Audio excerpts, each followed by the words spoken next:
Hi everyone, hope you're well. Chris Cowlin here. Now, before we get into it, I'd just like to inform you about a new website selling quality current and retro Spurs jerseys, okjersey.com. They sell all current and retro Tottenham Hotspur shirts in all sizes. They sell the current fan and player versions, as well as the 80s and 90s retro shirts, including my very favourite, the 1991 FA Cup final shirt. You can order very easily from okjersey.com, and if you use the code Chris, you will receive an 8% discount off your final order. You can also use the QR code on the top left of your screen. And by the way, they also have some training wear here and the 25-26 colour special edition jersey. Welcome back to the channel and welcome back to another edition of the Spurs Chat podcast. In this edition, we will be talking and previewing the Newcastle away game. Of course, Newcastle up next at St James's Park. Another tough week for Spurs coming up. It has been a painful week. 3 games, 3 defeats, 3 different formations. Pedro Porro and Thomas Frank have called out the Spurs fans. We will get into it all. Spurs have to get back to winning ways and quick. Spurs are down to 12th in the Premier League table, 6 points away from the top 4, 7 points above the relegation zone, sitting in 12th. We truly are, at the moment, a mid-table club. Now, we are live on YouTube, Facebook and X. Please do get involved. Let us know how you are feeling right now. Let us know how you have been feeling this past week with those 3 defeats. And let us know how you are feeling ahead of the Newcastle game. And, of course, we face Brentford back at the Tottenham Hotspur Stadium on Saturday afternoon. As I say, a tough week. No easy games in the Premier League. As per usual, we've got 3 channel regulars with us. Craig Dearman. Craig, how are you? Yeah, I'm okay. God, these games coming round so thick and fast, aren't they? Can't believe that another game is upon us tomorrow. Yeah, quite incredible. But, you know, it is good in a way because we can bounce back quickly, hopefully. Yep, we will get into it all. Back with us also is Si the Fox. Si, how are you? Yeah, all good, mate. Apart from the football, not enjoying the wet weather. It's not good for business. It's not good for me beard, makes it go all curly. But other than that, I am good. Good stuff. Well, great to have you back on here. And also back with us is Gareth McGuinness over there in Ireland. Gareth, how are you? Yeah, fine, Chris. I'm actually doing more Spurs Chat podcasts than I'm seeing Tottenham ones, which is quite strange. But tell me about it. Apart from that, no, it's good to be on. Yeah. It's good to be on, and it's always good to be on with the 2 boys as well, Craig and Si. I'm sure it'll be a very good podcast, and the viewers will enjoy it tonight. Yeah, let's start with you, Gareth, because I wanted to go straight in and talk about these few reports that we've been seeing in the last 24 hours or so. The Daily Telegraph have stated that the players have held meetings about their poor relationship with the fans, and the Sun newspaper in the last couple of hours have stated there is growing frustration amongst the Spurs squad towards the boss, Thomas Frank. There is confusion as to their roles that the players have and being tasked with, and the plans are often changed close to kickoff or early on in games. What have you made of this past week? 3 defeats, 3 different games, obviously, and 3 different formations. What have you made of it as a Spurs fan? How are you feeling right now? Chris, I mean, the fact that we're changing tactics so often, and obviously from a coach's point of view, I on a Saturday, and I stress this for anyone that hasn't seen me on the podcast, that it's youth level, but I have an idea of what my best team is. I might make one change depending on who we're playing if I know the team, but near enough it's settled. The spine of my team's pretty much settled. My goalkeeper stays the same, my 2 centre halves stay the same, my number 6 stays the same, and my striker stays the same. If I make any changes, it's more out wide. Kind of what you see a lot from top teams is you can nearly name 9 or 10 of the starting 11 before you play. I mean, for example, when Chelsea were playing yesterday against Arsenal, you kind of knew what team was going to play. I think that's always a sign of a coach that has a really, really good plan and also a really, really settled style. You know, how they're going to play in possession, how they're going to play out of position. Everyone knows their roles. And Thomas Frank's been speaking today about rotation. For me, that's just an excuse because he doesn't know his best team. He doesn't know his best formation. And we're now into December, and that's a massive worry. And if you think about, Chris, you could count in one hand how many good performances there's been. We've played 13 Premier League games, 4 Champions League games, and 2 League Cup games. So you're chatting 19 games. That's half a season. And we're still scratching as what is Tottenham's best team. And we don't know it. The manager doesn't know it. He doesn't know, are we going to be a team that high presses like we see against PSG in the Super Cup and in the Champions League game? Are we going to be a team that's going to be sitting back, be really, really difficult to break down like the Arsenal game? But we weren't. We now seem to, from, Thomas Frank was saying about even when we weren't playing well and picking up the odd result, it was all about being solid and building a solid base, and we'll add layers to it as we move on. But the problem he's got now is we're conceding that many goals. So it's almost like that there's flaws in that. You can tell from the players' body language on the pitch. Yes, the crowd, and we'll speak about the atmosphere at the stadium, and we'll come on to that. But you can tell the players aren't totally sure of what they're supposed to be doing on the pitch. They're not happy with this sort of negative approach, pragmatic approach. It's not getting the best out of them. And you can clearly see, and I've seen it multiple times at the stadium this season when I've been over, about when we're making a sub, they're getting absolutely peppered with instructions. It's taken that long to get them onto the pitch. And it doesn't surprise me that the players are confused, that things are changing before a game or 5 or 10 minutes into a game. Yes, we want our managers to be proactive rather than reactive, but it all stems from this approach I think we have at the minute, as Thomas Frank is more obsessed with the opponent than about his own team. And that's what's appearing to happen every week. You think about the Arsenal game. For me, Pedro Porro's our best right back. He didn't play in that game because he probably felt that Jed Spence was a better defensive fullback. There's one example. The Polina and Bentancur relationship, that's been happening so many times because he believes that's his 2 best defensive midfielders, not necessarily his 2 best midfielders. That's why Bergvall and Sarr have been playing butt part roles for the majority. He doesn't trust Xavi Simons with his he's struggling physically. So therefore he's been left out a lot. He tried him out wide in the first few games. That hasn't worked. He doesn't trust him to be able to handle himself in midfield. Therefore he's missing out. Kudos looks so isolated at the minute, Chris, and that's a big worry. A great goal he scored. But if you think back to those first few games, he was involved a lot. He's not been involved as much recently. And the strikers are very, very isolated. And to be fair, I know Craig, and we spoke about Richarlison a lot, but I do feel sorry for any striker in this system because you are feeding off scraps, and it's very, very difficult for any striker. I mean, if Erling Haaland was in this team, he would struggle to score goals. That's how difficult it is, because you look at the XG, Chris, we spoke about it, how difficult it is for Spurs to create chances. So I think there's a whole host of problems, Chris, in there, and I'm sure we'll come on to speak about the atmosphere and, they're saying about the fans and stuff, but from August to now, it's just not been good enough. And the most worrying thing, Chris, for the fans, and I'll finish on this before you move on, is there's no sign of any improvement at all. I can't think of any positives at the moment.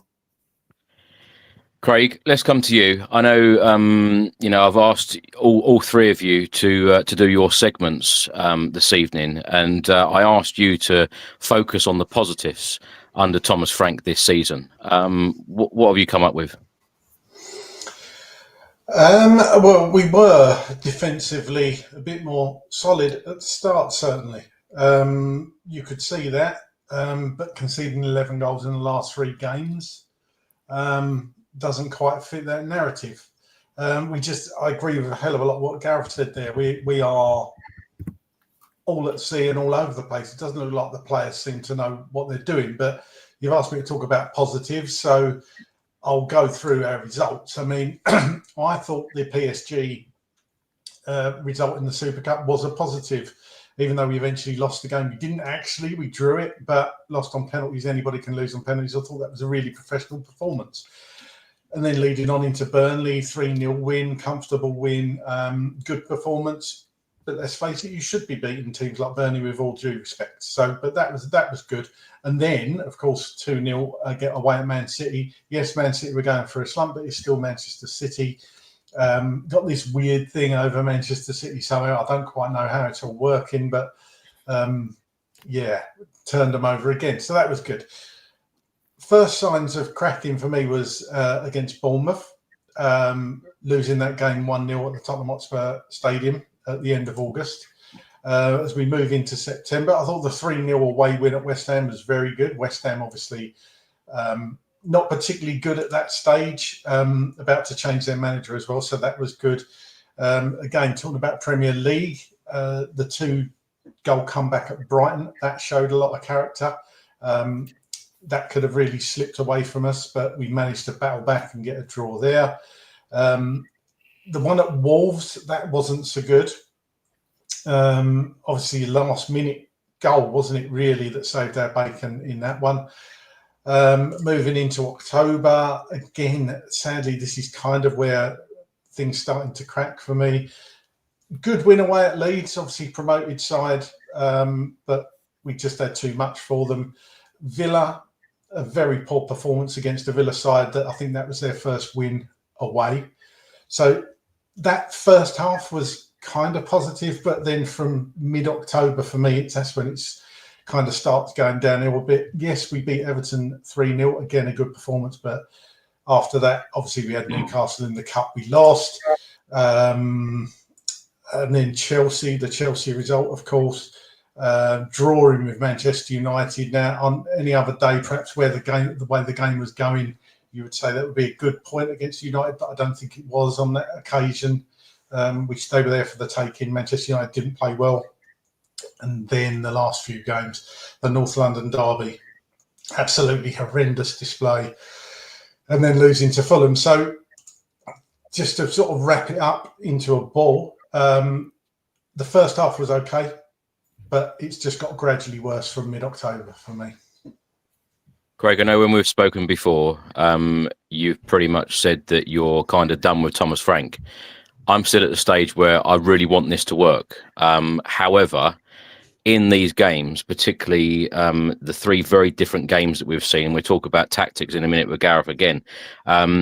We've played 3 different systems, 3 different ways in these last 3 games. Like Gareth said there, I don't think Thomas Frank knows his best 11. We're making so many different changes. I saw it as a positive, and I think a lot of us saw it as a positive at the start of the season, that the fact that the opposition manager, coaches, etc., could never guess our starting 11 because Thomas Frank did make so many different changes in terms of personnel and in systems and tactics. But we've got to see progress week by week.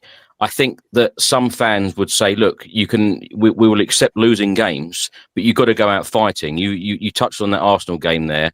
We've got to give a lot more than that in a North London derby. That was one of the worst displays in a North London derby I've ever seen, and that was truly, truly disappointing. And as I said, when I walked back to the car after that game, I didn't see any or didn't hear any Arsenal fans celebrating because it was so easy for them. That Fulham game on Saturday, truly disappointing.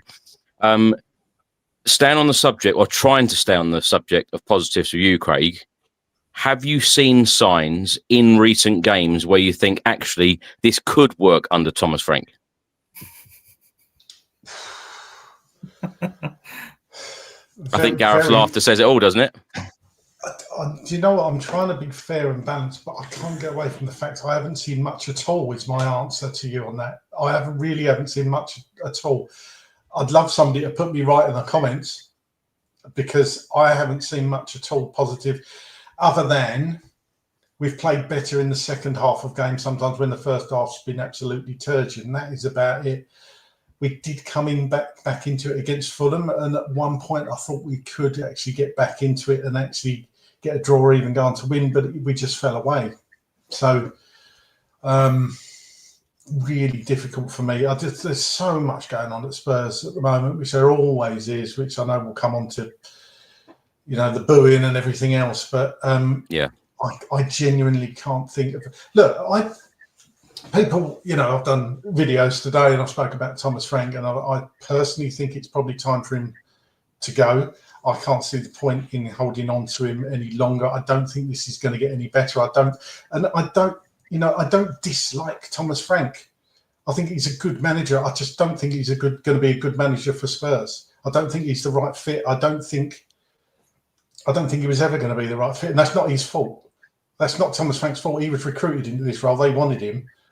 I really hope I'm wrong. And if somebody can give me any examples of why they think it's going to work, but I can't see why. I know we're going to talk about the fans and the disconnect at the moment with the fans, but I mentioned this yesterday on the fan show. Because Spurs finished 17th under Ange Postecoglou in the Premier League last season, and he has come out and said, "You've got to remember, we finished 17th in the Premier League last season." He's come out and said that in a press conference already. From the club's point of view, I know the fans are frustrated, and we could talk about this all night. But from the club's point of view, do they kind of give him a bit of a free hit this season because of that fact? Well, because we were 17th last year.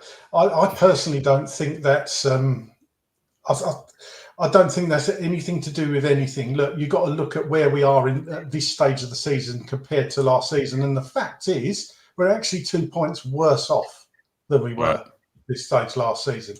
Thomas Frank starts the season on 0 points, so did Ange Postecoglou. And you got to remember, look, I'm not saying Ange was the answer. I get why the club got rid of him. I don't think they should have done, but I get it. I do get it. I understand that. But you got to remember, Ange didn't. You're talking about injuries. Ange didn't have.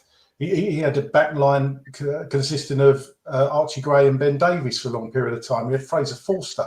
At times like that, and we still looked. I still could see what the plan was. I could still see how the way we wanted to play.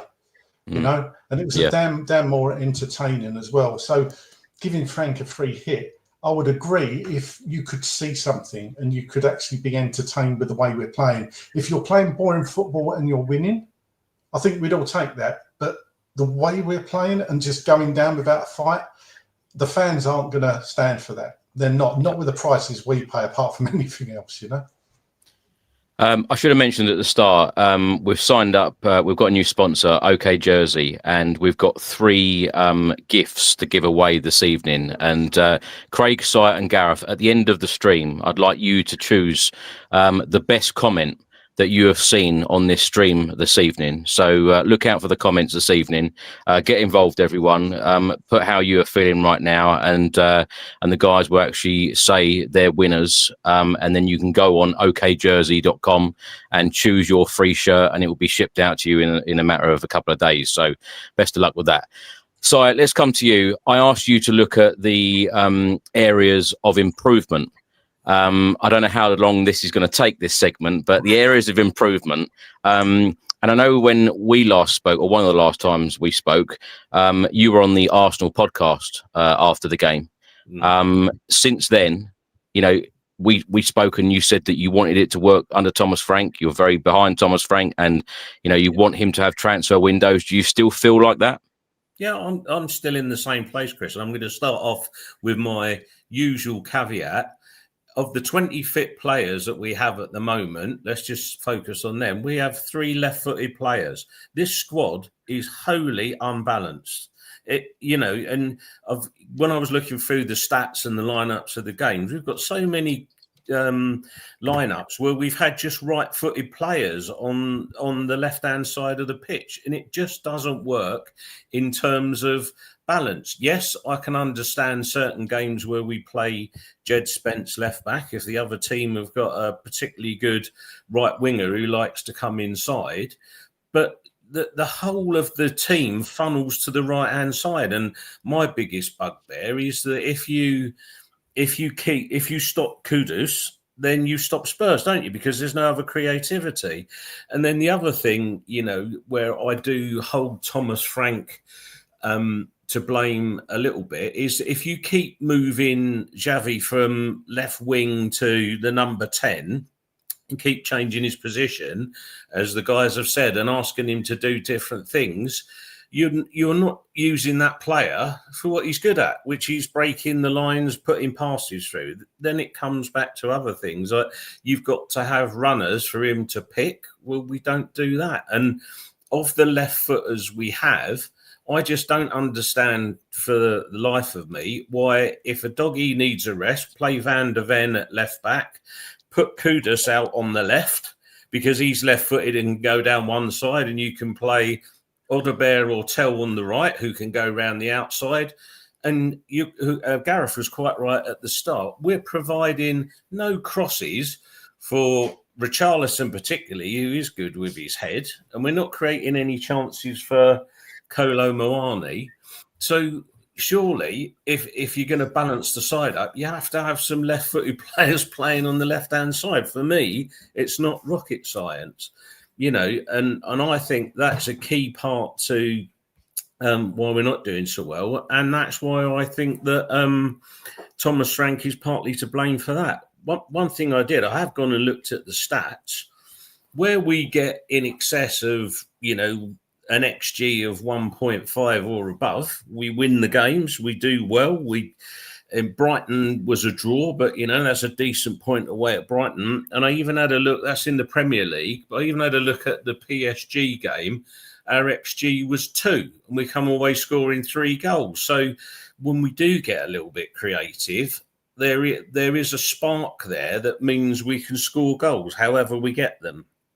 Then, you know, you can look at some of the other results. Are we set piece United? Maybe, but in certain games, you know, if you're away from home, the Everton result, get 2 goals from set plays, and we win it quite comfortably 3-0. But when you're getting XGs of, you know, 0.05 whole game against Chelsea and 0.07 against Woolwich, then you're not going to win any game. And then you come to formations. If you're going to play 3-5-2 at Woolwich, you have to go on the attacking side of a 3-5-2, not a defensive 3-5-2. If you were going to play a 3-5-2 of all the games, it should have been against Manchester United. So you match them up, and then you've got the springboard to, you know, take them on at their own game, as it were. So, you know, there's a number of things that he could do better, but I'm not going to hold him accountable for the fact that the club over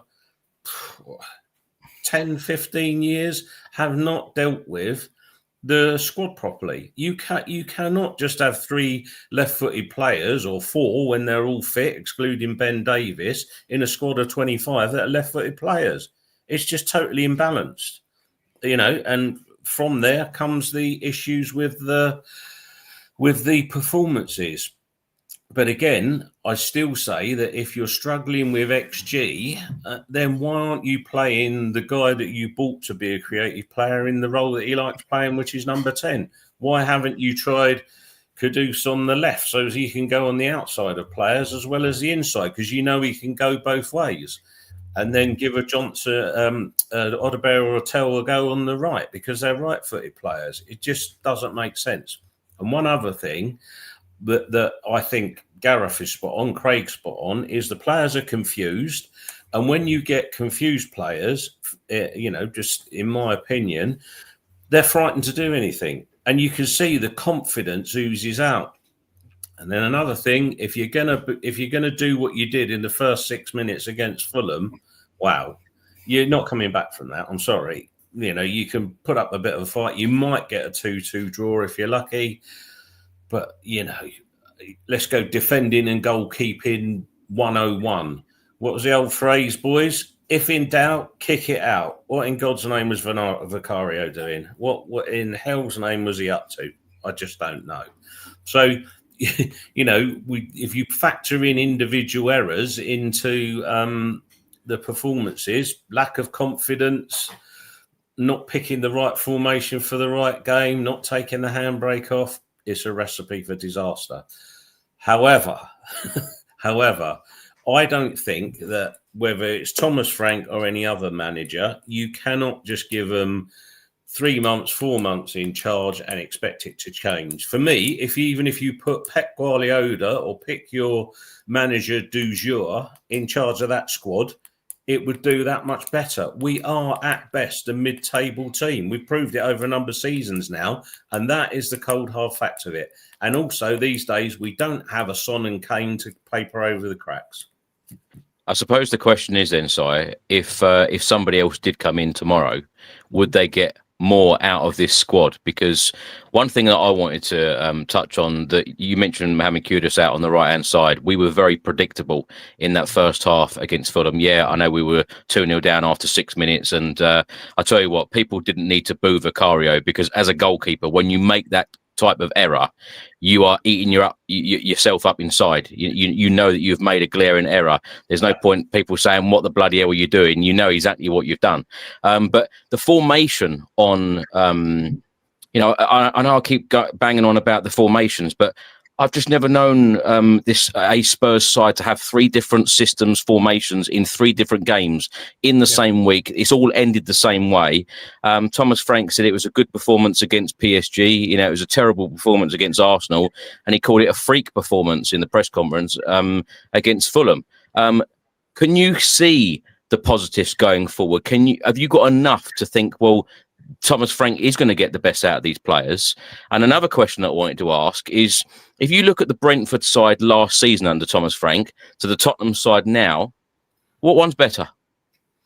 Well, for me, I'll answer your first questions, your second question first, and that is that the Brentford side that Thomas Frank had last season had been drilled by him for how many seasons? No, I didn't ask that. I said, what team's better? No, well, what I'm saying to you, Brentford were a better team because they've been drilled. So for me, coming into Spurs, they're not drilled in the way he wants to play. So, but these are full of international stars. Agreed, but for me, they're not. The international stars aren't being played in the right positions. He's not playing to the putting the right formations or round pegs in round holes. So that is, I've said on certain formations he's got it wrong, and he needs to sort himself out. Is he, in my opinion, is he bright enough to work it out? Yes, I think he is. But he's got to find some changes pretty quick if he's going to save his skin. That's my feeling on it. But is he bright enough? Yes. Has he done enough in certain games this season? Yes, he went to PSG with a game plan. And apart from Romero having his usual once a month mind farts, we could have come away from there with a positive result, couldn't we? Let's not beat around the bush. Romero cost us that game for 2 mind farts, as ever. And if it's not that game, it would be another game. Where I do think he's got it wrong, I'll call him out for it. But I think, the Brentford team of last season is better than the Spurs team of this season because it's had 4 years of drilling. That's what I would offer on that one. But coming back to the point about have I seen enough? Well, last season I would like a quid for every time somebody said to me, "We only play one way. Why doesn't he change it? Why doesn't he alter this? Why doesn't he alter that?" Well, Thomas Frank is doing what you asked last season, boys, and now you're all moaning about it. We can't have it every which way. You can't have it every which way. But so when you go and play defensive football, like we did at the Emirates Stadium, and you still concede 4 goals, and that PSG game, if I'm honest, that was like a game under Ange Postecoglou. That wasn't Thomas Frank. That wasn't the way that we're playing. And like Craig said, to concede 13 goals, I think it is, in the last 4 games. What are we doing? Are we playing defensive? What are we doing? What is the structure? What is the formation going forward? Is he ever going to go to one formation, or are we going to keep being like this game by game, week by week?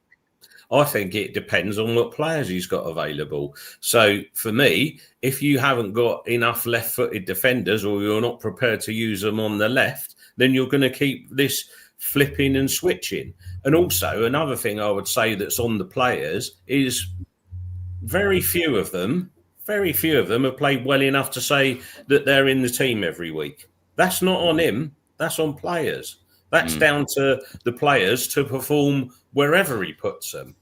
And the gutless performance at Arsenal kind of personified that what's wrong with the players. That's not on him to go out there and capitulate. You not win your tackles. Is that on a manager and tactics? No, that's down to personal pride. That's down to you wanting to win your battle with the bloke you're up against. That was just a surrender, wasn't it? It was nothing more than a surrender. It was pathetic. But that is on the players. Then again, they showed at PSG, they showed some resilience. And then again, they have mind farts in the first 6 minutes of Fulham, and it's an uphill battle. That's on the players. Look, Vicario, I defend Vicario. I wouldn't, first of all, can I say, I wouldn't boo anybody ever Not it's not me. I don't. Yeah. It's pathetic. It's awful. And that's just going to make him worse. But those people were booing. Can they remember how many times he saved us this season? He saved us from a cricket score out in Marseille. He saved us in other matches, numerous matches this season. Yet, because there's a high-profile goal, yes, it cost us in that game. But on the balance, that bloke has performed far better for this season than he's cost us points. No doubt about it. All wins or whatever. So, but I still come back to the point, as Spurs fans, we can't have it every which way. Well, we play one way, we don't like it. The guy switching it around, we don't like it. What if, people said, a Glasner comes in and we play 5-3-2 every week, counter-attacking football? Knowing the Spurs fans, or a number of the Spurs fans that I do, still be moaning even if we're winning. It's not, that would be, it's boring, like Conte. So I just think we're a disenfranchised fan base who don't know what we want. If we do, as a group, want attacking football and we take what comes with that, then you have to pick a manager that's going to play attacking football. We haven't done that. The board hasn't done it. So if there's going to be a change. Yeah, I agree with a lot of your points, and I agree with a lot of Craig's points, and I'm really down the middle at the moment. And the reason why is because there are so many bits to it, like you say, Si. We do need better recruitment. Any manager who is manager of Tottenham needs better players, needs a better squad. My worry at the moment for Thomas Frank is the fact that we are not getting enough positive things in matches, certainly recently. And when I question, a lot in a game, the formation against Fulham, the way we started the game against Fulham, to see even on Saturday night that he was approaching every player and no player approached him, I found that very, very odd as well. Gareth, we know that Thomas Frank is not a bad manager. We know that. How is he going to get the best out of this team? How is he going to turn it around? Because it is very, very fair to say at the moment, there are a lot of very frustrated fans. Chris, I thought that was a brilliant question that you asked, Si, about the Spurs and Brentford player comparison. I think that's the fundamental error that Thomas Frank has made. He's tried to coach Spurs players under the mould of his Brentford team. Nuno tried to do the same with Wolves and Spurs, and it's two completely different clubs with two completely different set of expectations with different level of players. Look, I'm not on here to dust Brentford. Brentford are a great club, but their fundamental aim every year is they first of all secure their place for the following season and then try and push up as high as they can. The fans of Brentford would accept counter-attack football every week. They'll accept where they are, and they're just about trying to compete in games. This is a completely different kettle of fish. When you come to manage a team like Spurs, Liverpool, Man United, or any of those top teams, you have to have one personality, which I don't think Thomas Frank has got. I think he's a very nice man, like you said, Chris. I think he is a very good at organising teams and the way he wants to play. But I don't think this squad is suited to a Thomas Frank manager, and Craig's bang on. He says it from the very, very start. It all feels very similar to Nuno. And I don't think it was ever going to be a successful appointment. Again, it's not to say Nuno's a bad manager. Nuno's had success at Wolves, at Nottingham Forest, and he'll probably do the job that's been put on him this year at West Ham to keep him in the league. I think that's a great point that you made, Chris, about the players as well. We haven't just seen that on Saturday with the manager. We've seen it at Chelsea as well, where the players and he's walking onto players and they're walking past him. No matter how tough it got under Ange, most of the players, they rallied around him at times. And look, we're not on here to, it's not an Ange Postecoglou loving. But when Spurs made that decision in the summer, yes, there were some disappointed fans, but the majority of the fan base was in Cloud 9, Chris, after winning the Europa League. It was a good time to come in to manage Tottenham because we had ended that trophy drought. The fans were actually positive going into the season. So it wasn't like it was all doom and gloom before a ball's kicked like any other season where we're on here. Chris, how many times did we say it? It's been 15 years, it's been 16 years, it's been 17 years. And, we won that trophy. So I think Si has a point about recruitment. Of course, it's a massive part of any club. But the worry for me is, Chris, we're talking about injured players. Ange had injuries, and Craig made a great point that even when we had more injuries under Ange than this, you could still see the identity. Was it the right way to go? Of course not. We conceded too many goals, and there was flaws in Ange's system. Craig makes a great point. It was more enjoyable, and that's probably what bought Ange a bit more time, is that there was, good games of Spurs playing some good football, and there was always the thought of when the players come back, it'll get better, and it did.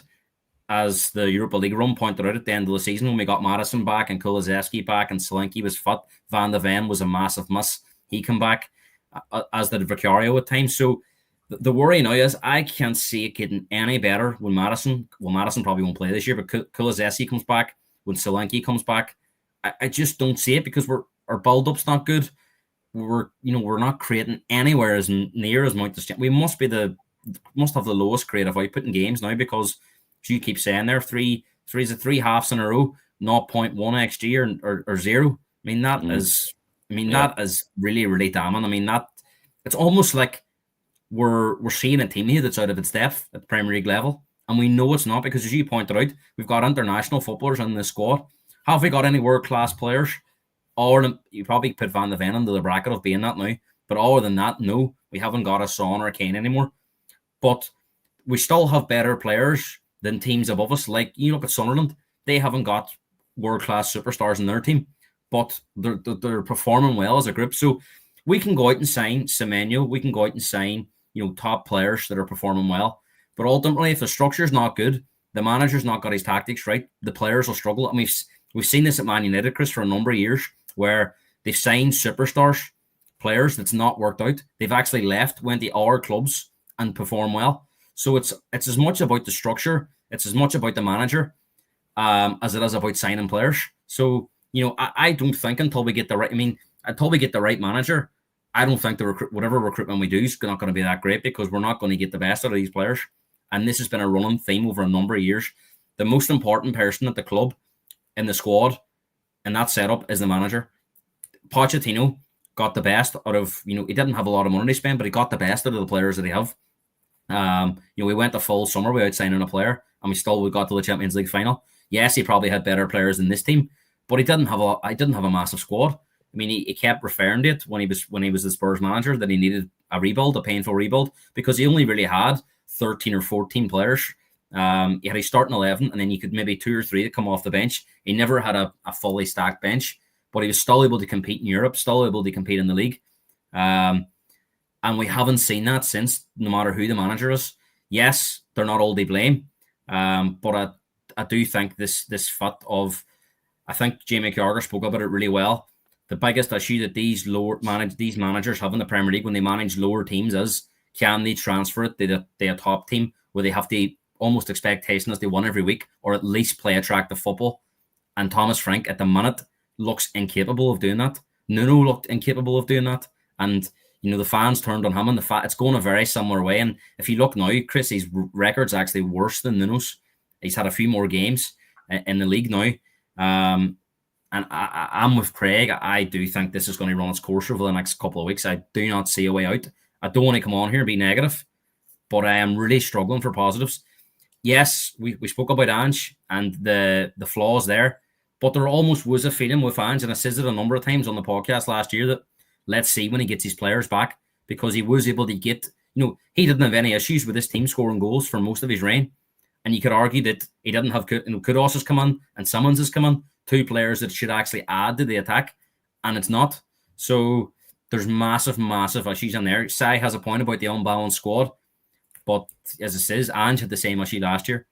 And because the defensive structure now looks weaker and we're conceding goals, I don't know how we're going to win games, because we're not creating enough chances. This system has to be reliable, and he keeps mentioning every week, Chris, about that team only had so many shots, and who cares about that? What are we doing? He keeps referring to what the opposition are doing. He's not referring to how we. I don't care about the opposition. Fix us. Make Spurs a better team. Make us more attractive. Make the opposition think this Spurs team are going to pepper us in the first half here, but we're just lying down. And that for me is a manager that's really struggling with the expectations of this club. I really do think it's too big for him. I really do. Can you all just give me a quick yes or no? will Thomas Frank be Tottenham boss when he returns to the G-Tech Community Stadium on the 1st of Jan 2026? Craig? No. Sorry? Yes. I'm saying yes as well. Gareth? No, I actually think Brentford at home, if he doesn't want it, it'll be his last game, because I can't see us getting a result tomorrow night. Wow. Right. Let's come on. Actually, before we do, Craig, I just wanted to ask you about two players in particular. Brennan Johnson, our top goal scorer last year. How does he get game time under Thomas Frank? Because it's been very, very limited. Although when Thomas Frank has used him, he's scored for us. And Javi Simmons, of course, a lot of us were extremely excited. It looked like we were signing Morgan Gibbs-White. Then it looked like we were going to sign Ebrice Eze. Both of those two didn't work out. We could talk all night about those sagas, but we end up getting Javi Simmons. What have you made of the lack of game time for him as well? Let's talk about Brennan Johnson first. He must be incredibly frustrated because he was a stalwart under Ange Postecoglou. Really, he was in the side a lot of the time, wasn't he? More often than not, certainly. And since Kudus has come in, he's had his appearances limited, or he's been used on the left wing. So he's going to be being frustrated. Brennan Johnson obviously splits the fan base because, well, he just does.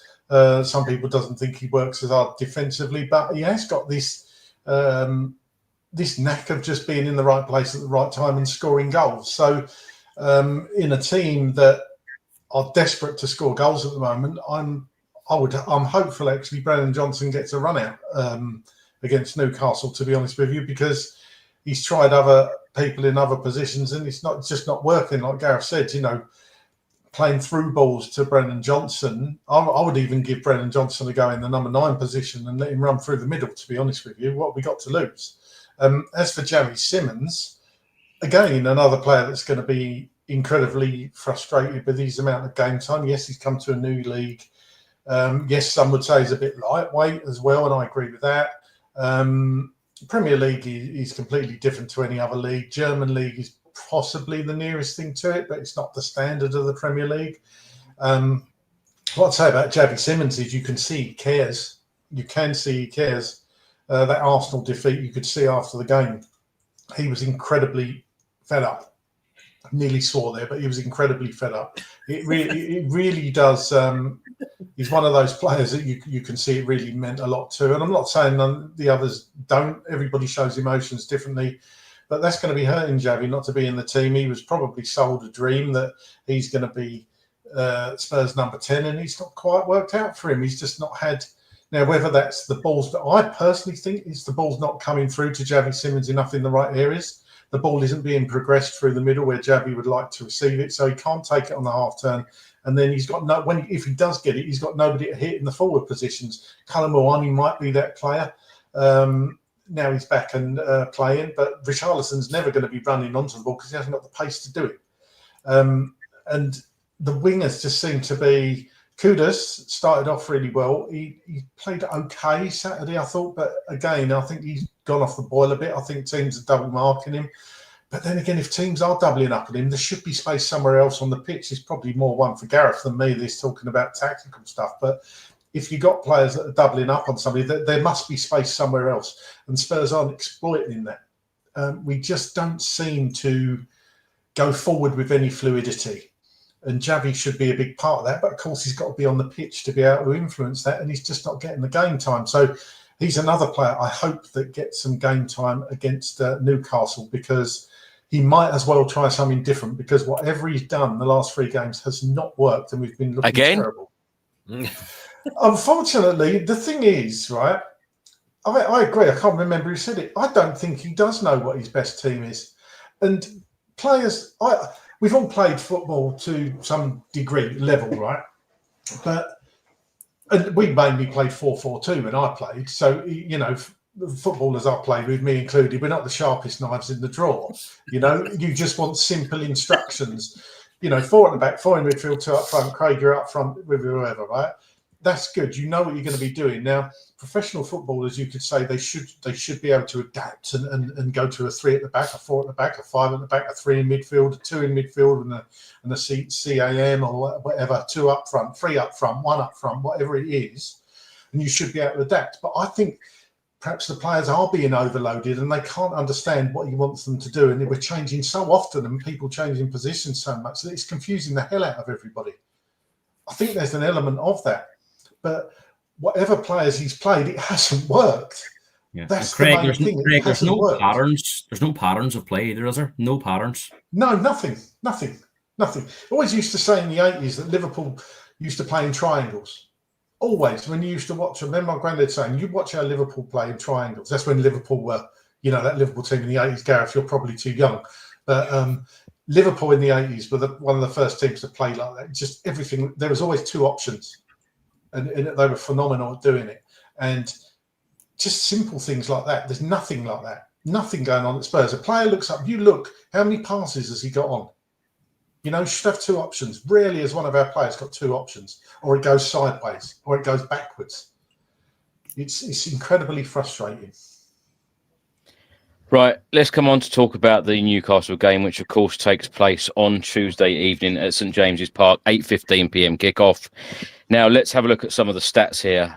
Head-to-head, season so far, Newcastle are 13th, Spurs are 12th.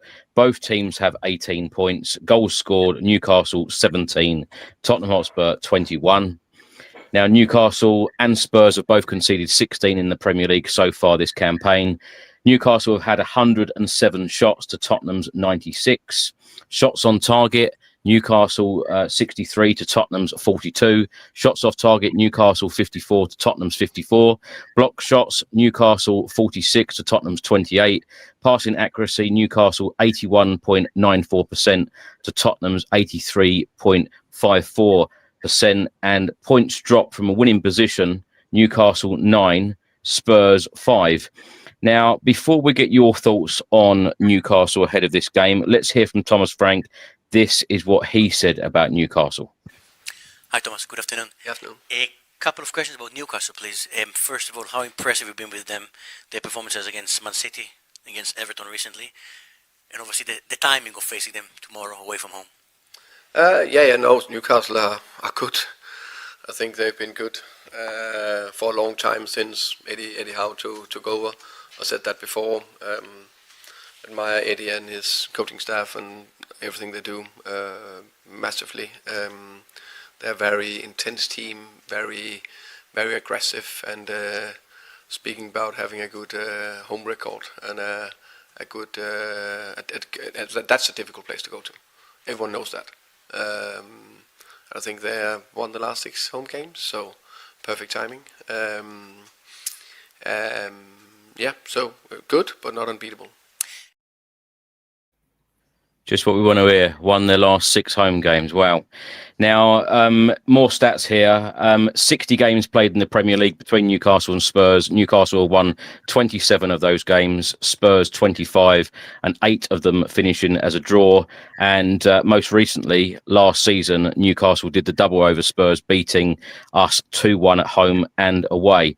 The referee on Tuesday will be Thomas Bramall and VAR Paul Tierney. Now, going into this game, Newcastle have just beaten Everton 4-1 away. And of course, as we've already spoken about, and as we rightly know, we lost 2-1 at home against Fulham. Now, Si, let's come to you first. What have you made of Newcastle this season, and how tough is this game going to be for Tottenham? Yeah, it's always a really tough place to go. Newcastle at home, they get the crowd behind them. Their crowd does generate an atmosphere, unlike ours, and they do get behind the team. And I'm going to hold our fans accountable for that. We don't make White Hart Lane a fortress, but there you go. That's you pays your money, you takes your choice.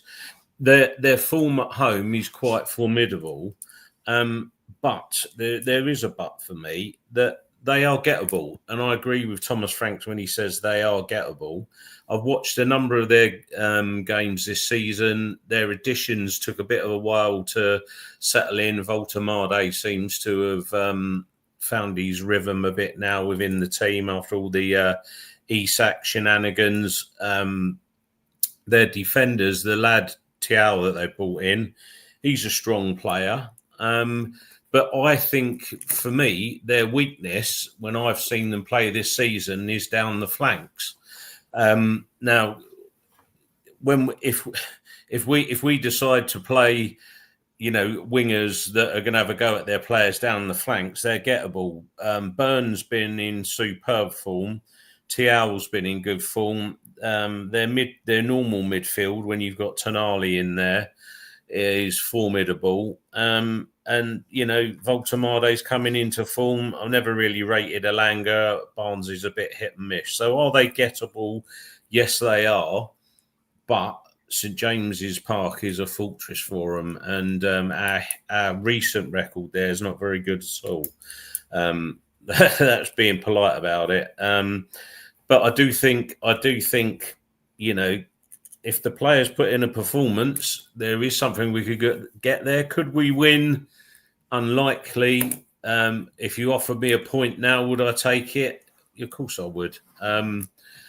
But again, it just depends on the lineup that we pick. And for me, I don't want to see a negative lineup. I want to see a team that's going to go there and try and create some chances and let our creative players loose just a little bit. I think it will be good for us getting Romero back tomorrow. I think that will steady things down a little bit. But it's not so much for the defending, because I think he has these bozo moments in him. But the one thing he does, he's good for us in progressing the ball forward from the back to the front with his passing. And if we can get Newcastle turning and spreading the ball wide, I think there's opportunities there for us. Again, Hall and Livramento, they're not the greatest defenders. You can get at them, but it's whether we're brave enough to do that. That's always the thing for me. Will we be brave enough to do it? With the confidence the players got at the moment, highly unlikely. But but I've been in. Although Newcastle are where they are in the league, I don't think, and some of their performances, I don't think their league position shows how good they've been. I've seen them lose a couple of games narrowly. Again, they've had a couple of bozo moments, so they're probably in a false position, unlike us. So, I've been impressed with them. It'll be a tough place to go. Offer me a point now and I'll take it. Gareth, before we come to you, let's go through some more facts here. Newcastle have won 5 of their last 6 Premier League games against Tottenham, losing 1, as many as they had in their previous 17, drawing 2 and losing 10. And Tottenham have lost their last 3 Premier League games against Newcastle, last losing more consecutively against the Magpies between April 2006 and December 2008, which was 6. And having won just 2 of their 11 Premier League home games against Spurs between 2010-11 season and 21-22 season, drawing 3 and losing 6, Newcastle have now won their last 3 against them by an aggregate score of 12-2.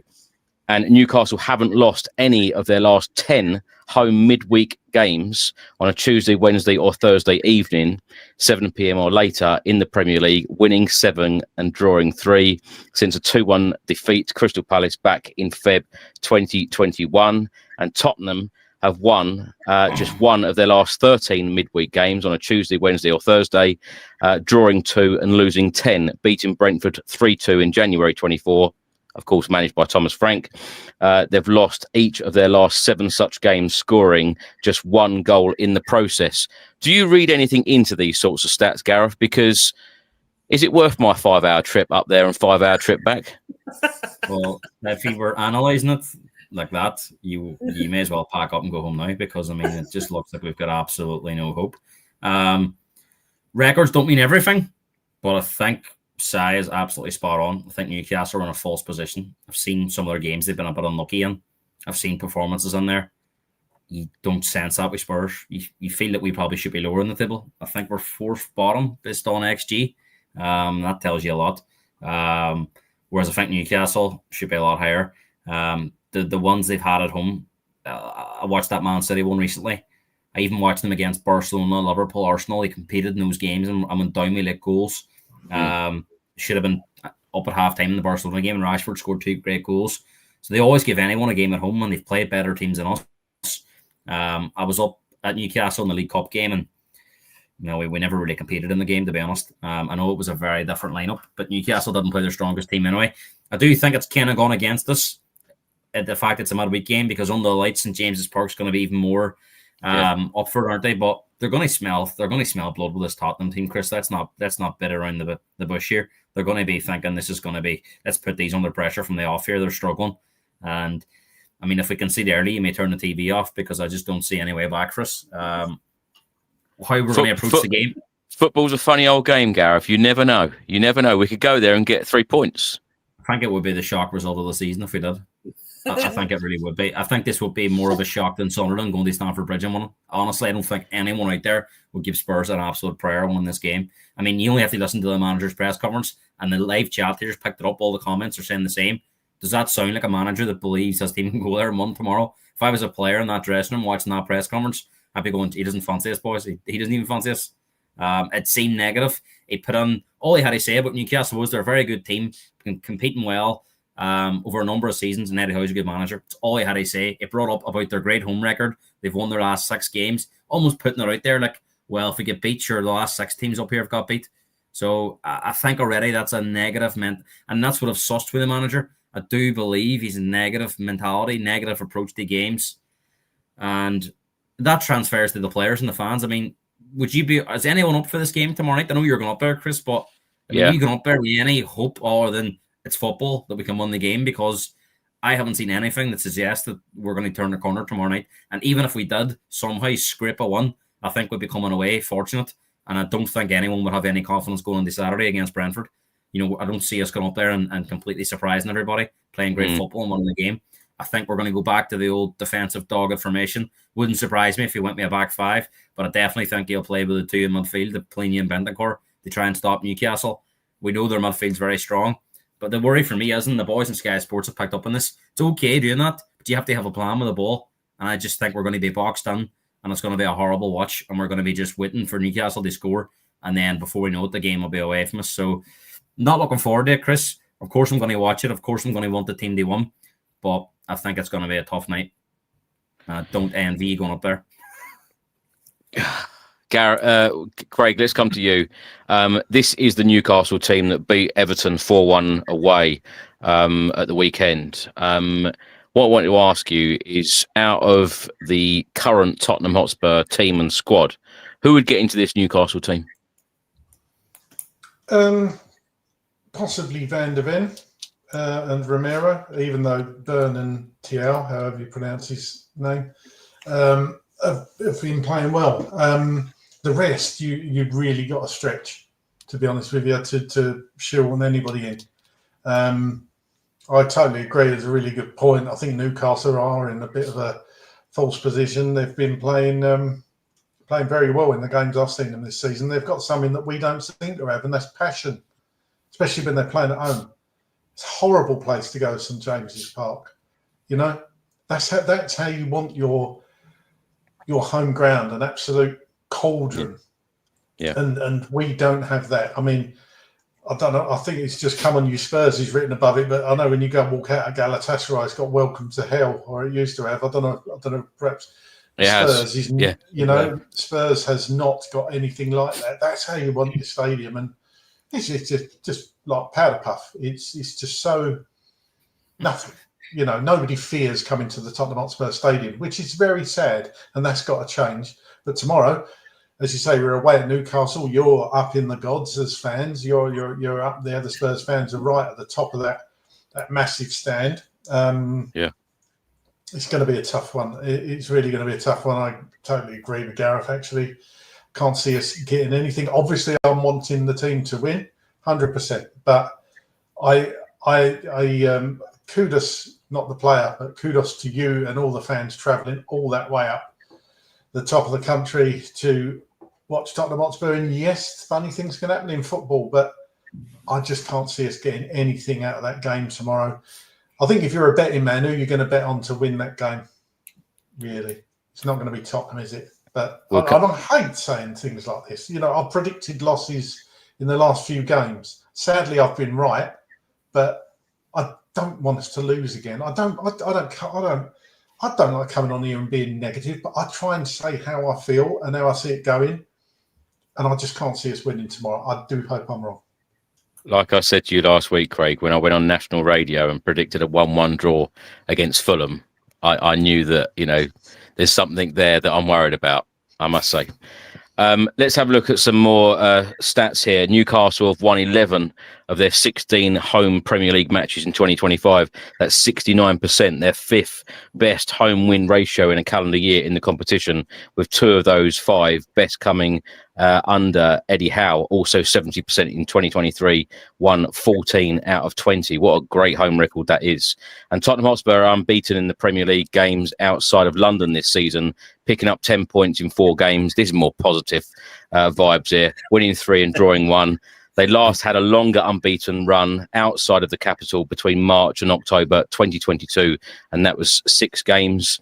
Newcastle boss Eddie Howe has won 6 of his 8 Premier League matches against Spurs manager Thomas Frank, all while the Dane was at Brentford, drawing 1 and losing 1.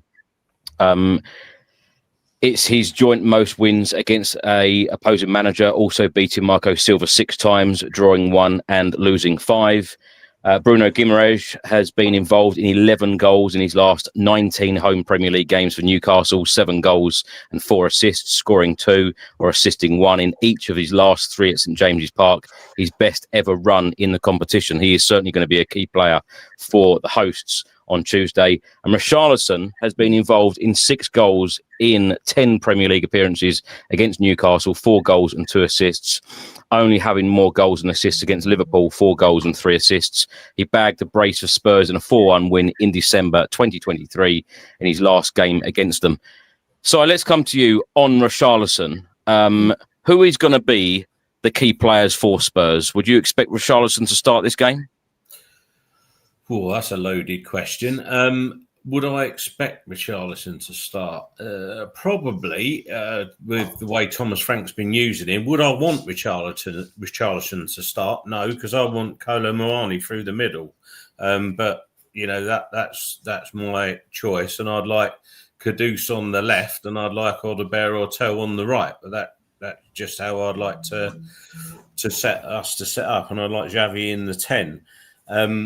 But so the key players for me, are going to be Van der Ven and Romero. And also, when you're going up against a team like Newcastle, I'd have Jed Spence at right back, and I'd have Udogie at left back, because I think Barnes is a threat, and you want one of your better players up against him defensively, which would be Spence.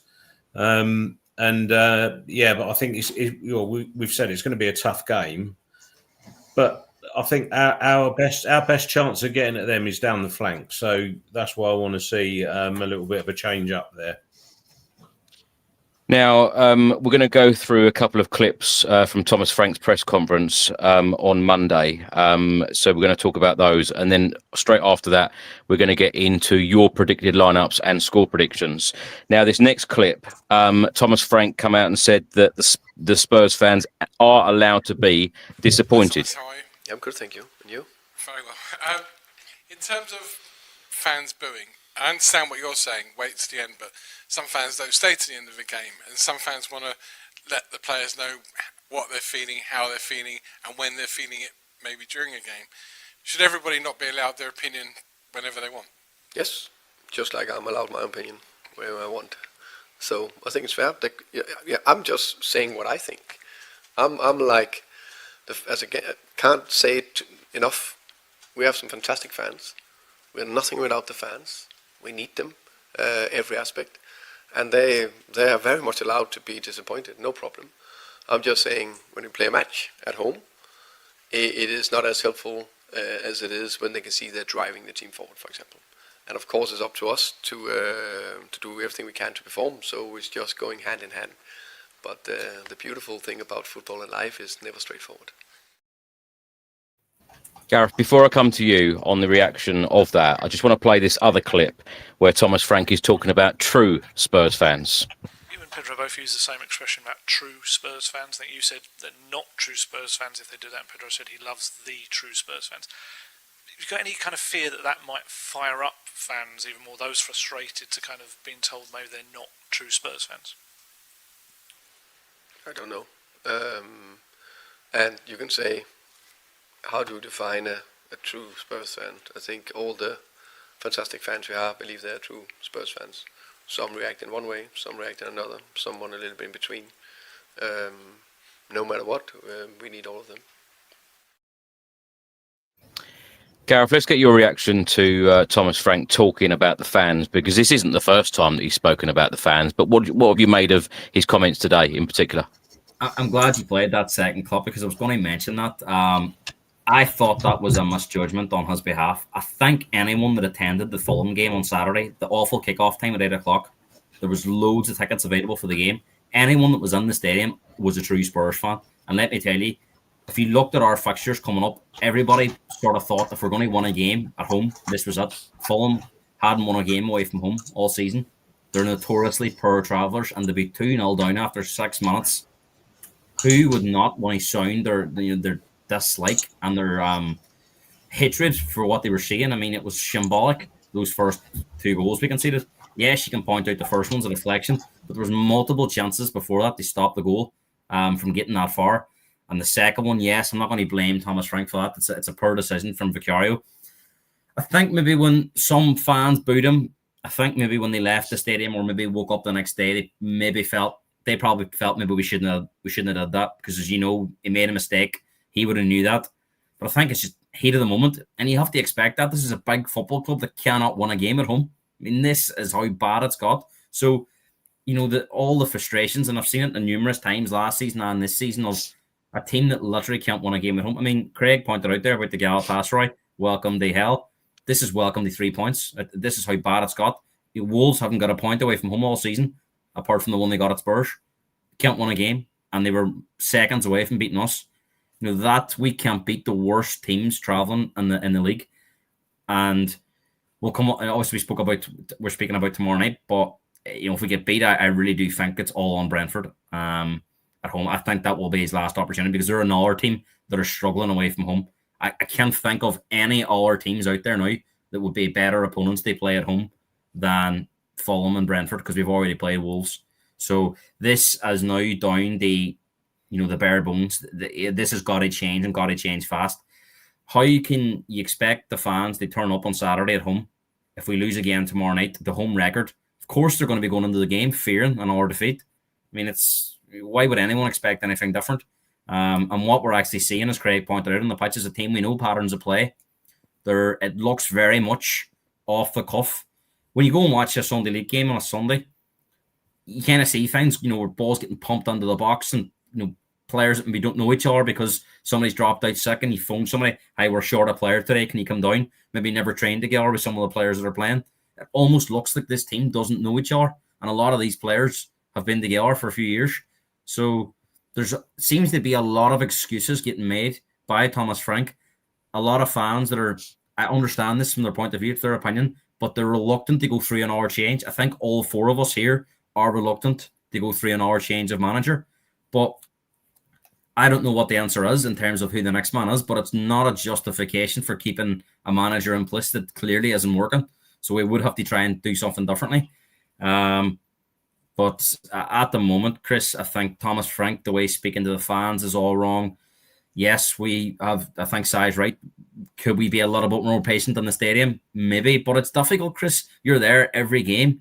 You must be tearing your hair out watching it. I've been over a few times this year, spent a lot of money traveling over, flights, hotels, and I think the last time my dad was over was the Villa game, and he never slept the night before, got on a plane, come over, and he says to me, I've literally had no sleep to watch that crap. That's the frustration, and you don't know what people's situations is in terms of, where they've traveled from, they watch the game, how much money it's cost them, and coming up to Christmas, could they have spent, maybe they've put themselves under pressure because they could have spent money elsewhere, but, the love of Tottenham takes over, regardless of how they're playing, or, we all feel that, we want to go to the games and support the team, but it's just really difficult at the minute. I can completely understand the fans that are booing during the game, because it is so poor to watch. Yeah. I've said this before. I'd never ever say to somebody, "You mustn't do this" or "You mustn't say that." People do their own thing, and you can't be told, whether it's right to do something or whether it's wrong. I've never, I'm like Si. I've never ever booed a player or a manager. That's not the sort of thing that I do. But I do understand people getting very, very frustrated. Craig and Chris, sorry, and just for the match day going fan that maybe is from the area. and maybe has to travel. But most fans probably never got home after midnight on Saturday, like, you know, and so they're asking a lot for the fans to go to the games, and as it says, just a misjudgment. They call out and say they're not true Tottenham fans. Craig, before we come to you, it's interesting there. Alistair Gold said to Thomas Frank that it was the same terminology, exactly the same thing used, because Pedro Porro, after Saturday's defeat, went on Instagram and said to the true Spurs fans, "I love you." Now, this was Thomas Frank's reaction to Pedro Porro's comments. And I know you don't read social media, but Pedro Porro posted on social media about Saturday and that one I read because my good friend over here sent it to me. Okay. He said it was probably a good idea to read that before I went into the beautiful day with you guys here. So what did you think of it, and do you think he should have posted that? Second, what do I think What about did you think of his social media, and should he have done it? I think it's fair, you know, when I think it's fair in that sense. Again, the players, they are individual people that they can have their own opinions, and I think he was. I think what he put out there was fair in every aspect. Craig, was it fair what Pedro Porro wrote on Instagram? And also, what I wanted to ask you: did you see the clip earlier today? Simon Jordan and Martin Keown on TalkSport about this subject. Yeah. I was a bit disappointed in Pedro Porro, actually, because I thought he had a very poor game the other day against Fulham. And look, ultimately, he was probably just protecting his teammate. He just didn't get his point across very well. So I know a lot of people were annoyed with Pedro Porro, really, for what he wrote on Instagram. I'm not a fan of it myself, to be honest with you. But yeah, in answer to your question about Simon Jordan, absolutely. Yeah, I agree with a lot of things Simon Jordan says, and in this occasion, I thought he nailed it pretty well as well. Just as an aside, do you know how many, or how much should I say, pounds per point Spurs fans are about to pay on average this season? So the actual amount per point fans are about to pay, £71.33p. per point to watch Tottenham. The one next to us, Wolves, £35 a point. It's sobering, isn't it? It's sobering. Craig, I think you just won the T-shirt tonight. Top comment, Craig. Top comment. Honestly, it's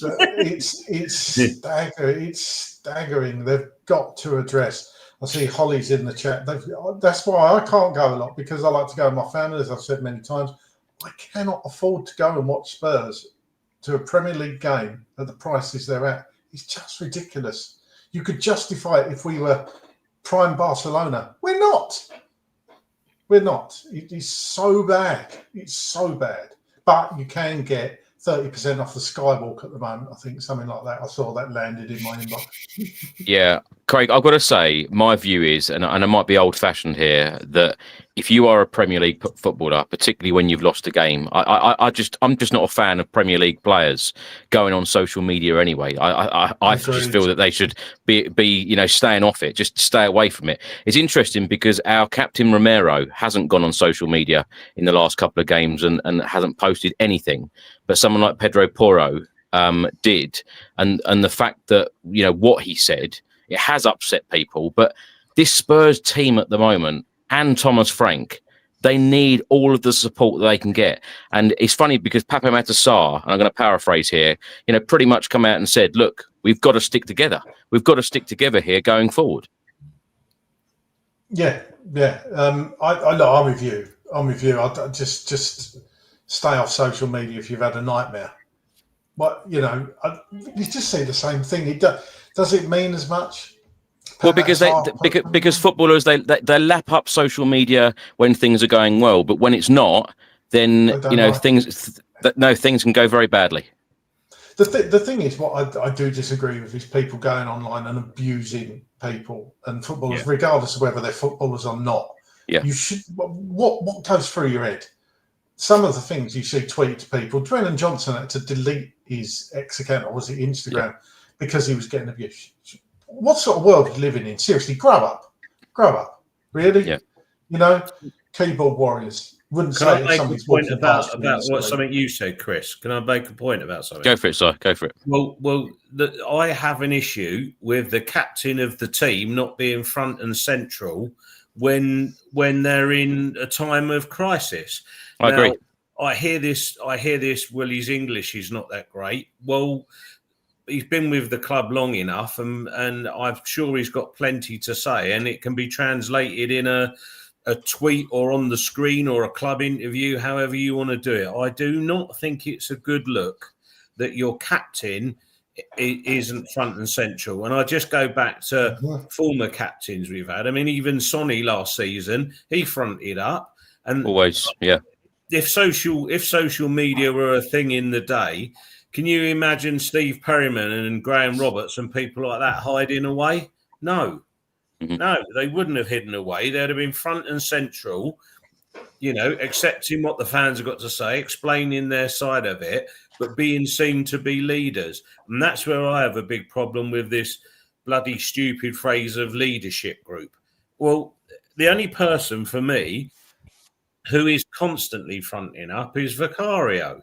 Now, is that because he's the only one they feel can do it or wants to do it or whatever else? Where's the rest of them? Come on, show up. And that's that's a fair point, Si, because that was also mentioned in Monday's press conference about Vicario. Many players would have shied away and hidden away in the dressing room. He didn't, and fair play to him. And like I said earlier, no one needs to say, you've made a mistake. He knows it, and that'll be eaten up inside. So, fair play for him to come out and do that. The other point, Bergvall wanted to go and speak or, applaud the fans in the South Stand, and Pedro Porro's telling him not to. Really?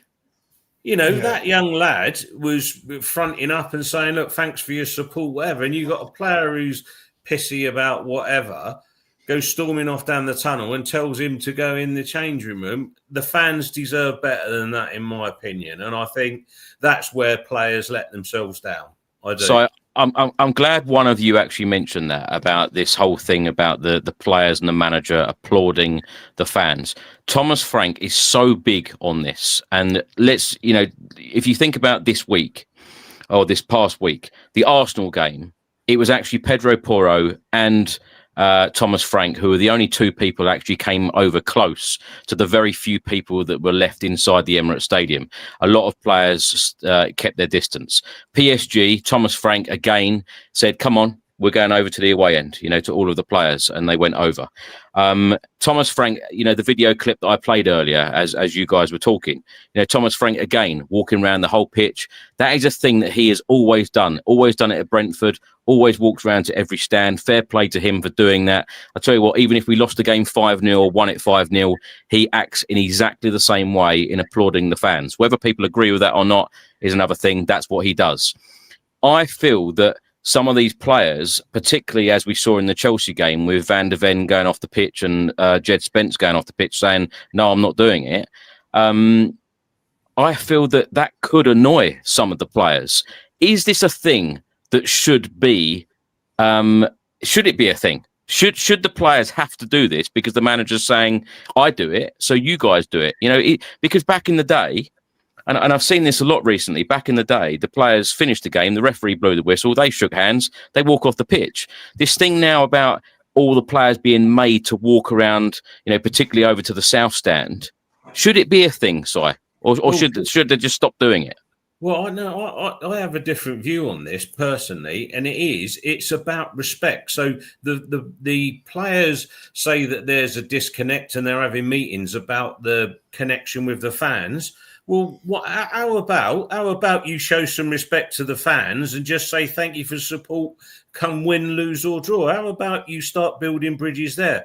And how about you win a couple of games, or at least go down fighting and build a bit of respect there, and you'll find you'll get it back the other way. So for me, it's just a mark of respect. And I think if fans, particularly the away fans, God knows what you spend in a year, Chris, supporting the club.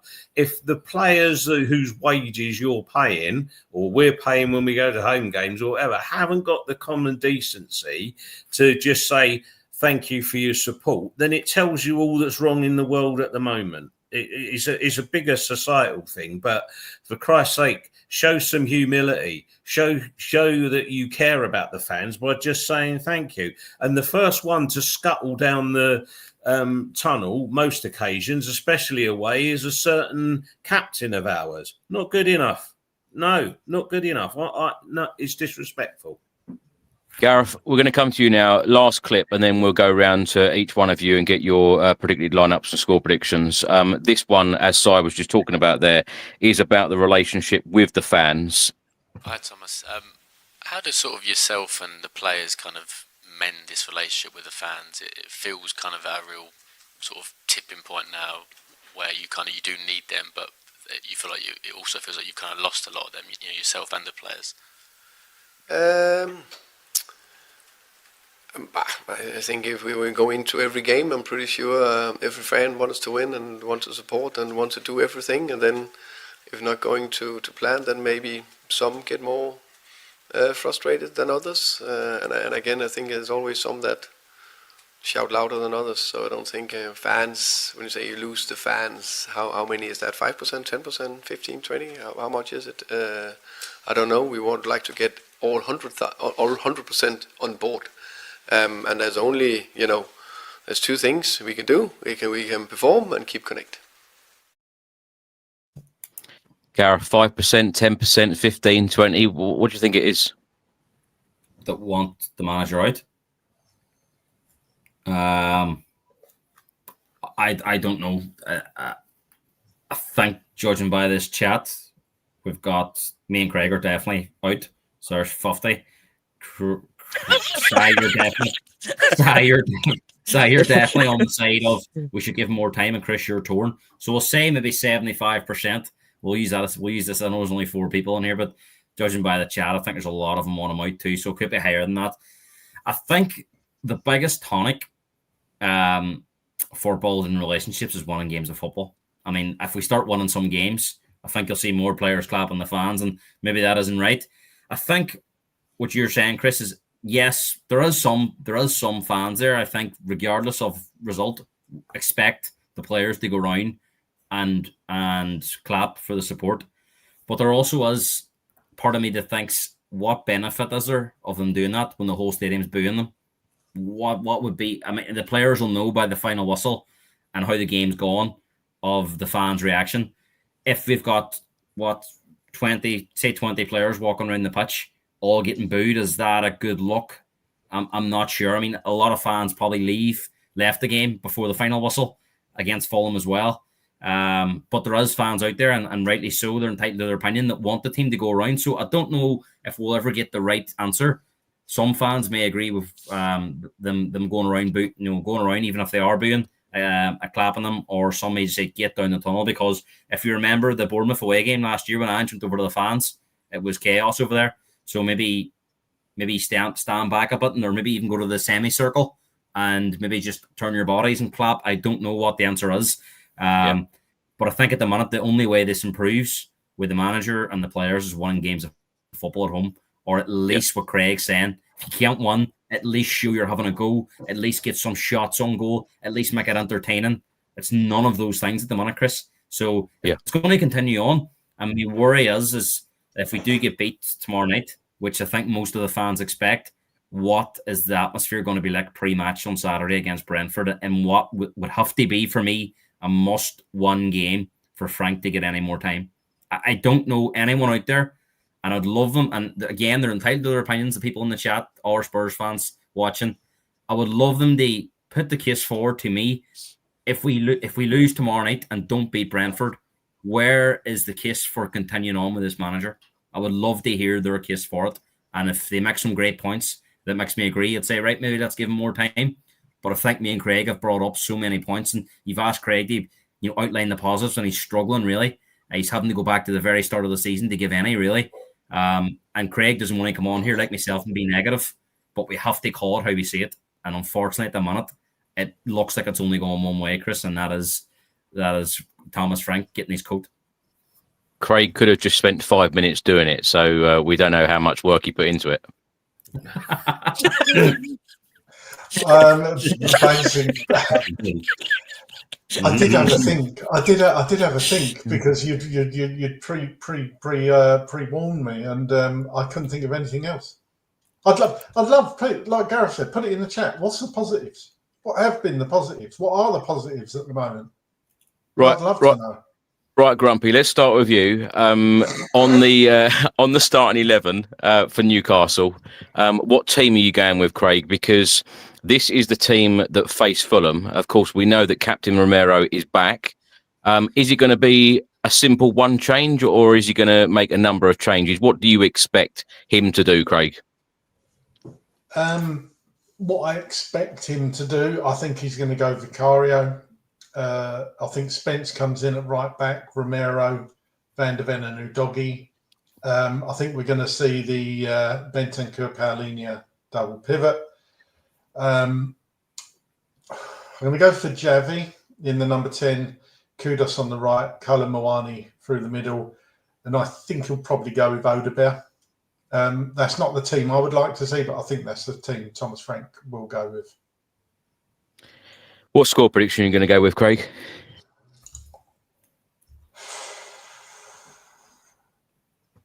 3-1 Newcastle.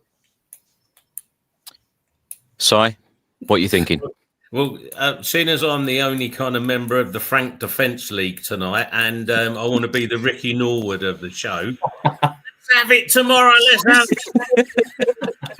No, I think Craig. I think that's the team he'll go with. I'd like to see the 3 in a 4-2-3-1 of Kudos on the left. I want Javi in the middle, and I'd like Odebear on the right because I just want some wide players that can go around the outside. Colo Moani centre forward. I'm actually going to go for a Desmond tomorrow, so I'm going for a 2-2. A stirring performance, making your trip up there worthwhile. And I'm looking forward to tea in Tottenham when Ricky comes on and fires us all up ready for the Brentford game. Brilliant, yeah. Gareth, what about you? So you don't ask for much, do you, Si? You don't ask for much at all, son. What can I say?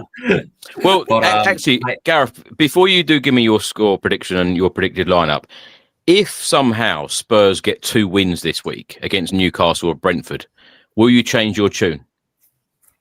It would depend on the performances as well. Yes, we can all say it's good results, and that's fine. One of them is important and the most important thing.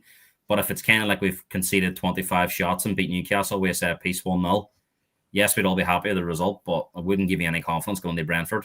Let's say we script past Brentford. If we go to Newcastle tomorrow night and won really well and we're deserved winners, go and beat Brentford by a few goals at home, and we start playing some good football, you go, well, let's give it a bit more time. He's won me over now for a couple of games. Let's see how the next run of games go, because you look at Slavia Prague at home, I would say they're very much similar to Copenhagen, where you would expect Spurs to be able to go and beat them quite convincingly.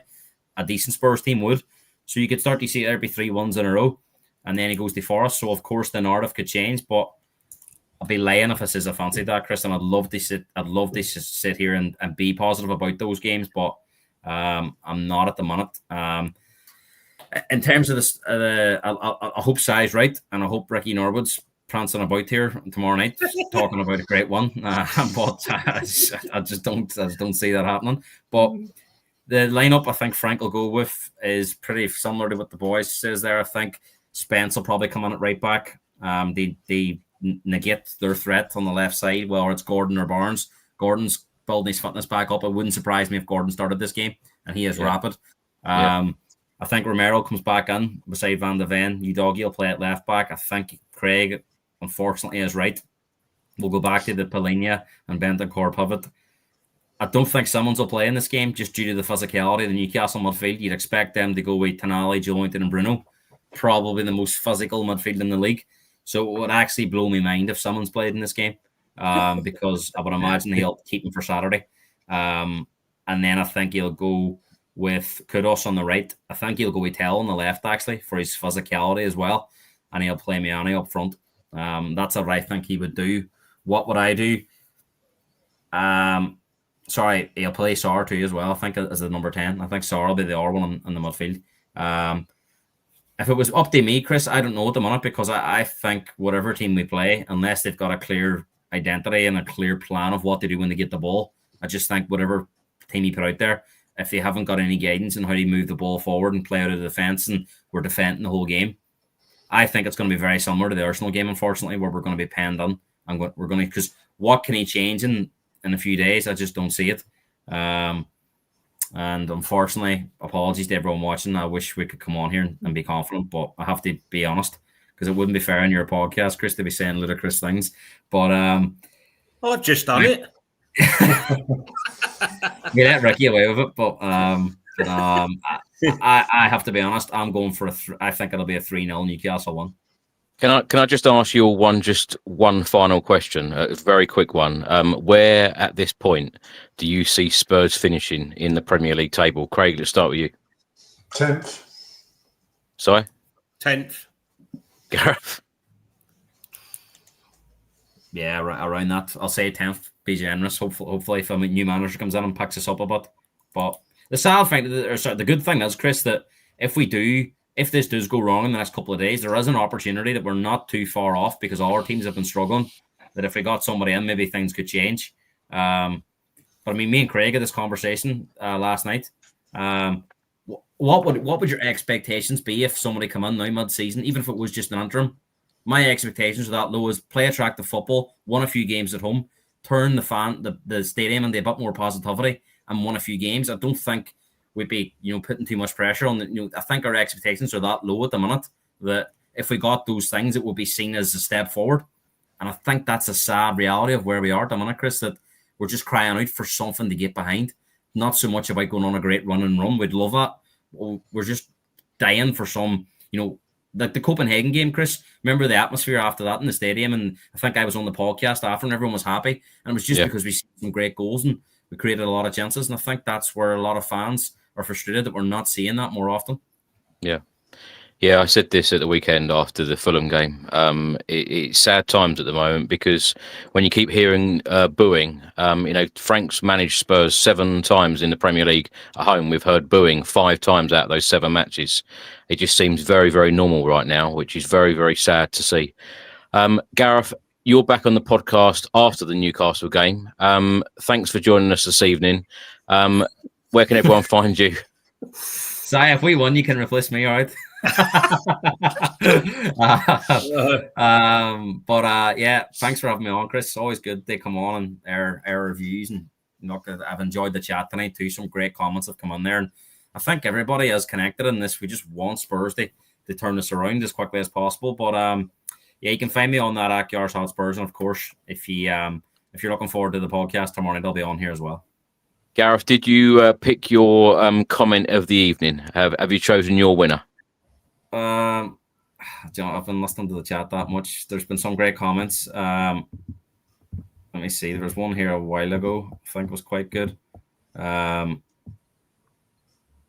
I'll go with this one because it's come on recently, and I think it's a good point that a caretaker manager would take a lot of pressure off the players, and give us something they maybe, even if it was like we had this joke last night, Craig, about a Jurgen Klinsmann, somebody that maybe the fans could connect with, even if it was a short term, because I do think, Chris, if this Frank thing goes tits up in the next few games, there is going to be possible chat in the background, because we know Pochettino wants to come back. I think that's the obvious one in the summer. So the caretaker manager would have to be someone that's willing to come in for a short-term spell. I don't think you'll get any manager worth at the top of his game isn't going to come in for 6 months. So I think, all being well, we'll have Pochettino back next year. So maybe like an old club legend to come in, get us playing some attacking football. And Harry. Yeah, even Harry, anybody, because at the minute, I think me and Craig have says, and this is the sad reality, we're the 1st of December, but we've kind of written the season off already. Gary Ward has written here, cost me £40 per shot on target for Saturday. It's very similar to your comments earlier, Craig. Nomad. Gareth's chosen Nomad as the winner of the shirt for OK Jersey. So if Nomad, if you can email me, tottenhamfanchris@gmail.com, and then I will send you the code so you can get your free shirt online. Craig, thanks for joining us again. I know you're here on a daily basis. You're fronting up the podcast on Tuesday. Good luck with that. I'm not sure who's got the better deal, me or you. Nomad should want a shirt for his name alone, shouldn't he? That name should want a shirt. Nomad. Craig, have you chosen your winner? Yeah, I've narrowed it down to two. It's these two. This really tickled me. We've only got one, so don't put two up. I know. No, I'm going to show two, and then I'm going to gauge because I'm really not sure. I'm tempted to go with this one, but Craig, this is when I was moaning, which doesn't narrow it down much. I know. I've never seen Craig so dejected. Is my mother-in-law having Christmas dinner at his? And this one is a bit crawly from Jordan. I've seen Jordan in the comments, but Craig, you're the finest specimen of a man. I bloody love you. If this doesn't win best comment, I'm shit out of ideas. I love them both. I do love them both. But I think for me, this one, I saw it first. So I'm going to go with Red Kite 72. I've never seen Craig so dejected. Here's my mother-in-law having Christmas dinner at his. So well done. You've won a shirt. Yeah, we've had some great comments in this evening. So thank you. Red Kite 72. Yeah, send me an email and we'll get the code to you as well. Sire, thanks for joining us. And have you chosen your winner? Yeah, I haven't. I'm glad, Craig, you went the other way there. I want to put at Jordan Hussein up as my comment, just because he's entertained me all evening and his positivity. He is the Ricky Norwood of this evening in the chat. So, and the comment I like from him is that we need oven-ready players, and I agree with him. That is what we need. So, yeah, at Jordan Hussein is my boy. So well done, that young man. I'm assuming he's a young man. Jordan Hussein, I'm glad you're giving it to that to Jordan for that comment, Si, because as I say, I picked out two and he just missed out. So well done to Jordan. Yeah. You made it all about you though, Craig. I did, always. Everything. Craig, we know a few Spurs players like that, don't we? Can I just say on behalf of the Thomas Frank Defence League, thanks for everybody who's given me a positive comment. Yes, and there were some comments in saying, Chris, surely you're not going to Newcastle. Don't do it. I will be there. I'll be there supporting the club, and hopefully I will get to see 3 points, and hopefully Craig and Gareth will be quiet for a little bit. And hang on, I've got an update for you. Apparently, according to Jordan, I'm more of a specimen now. Right, on that note, Craig, Si, Gareth, thank you so much.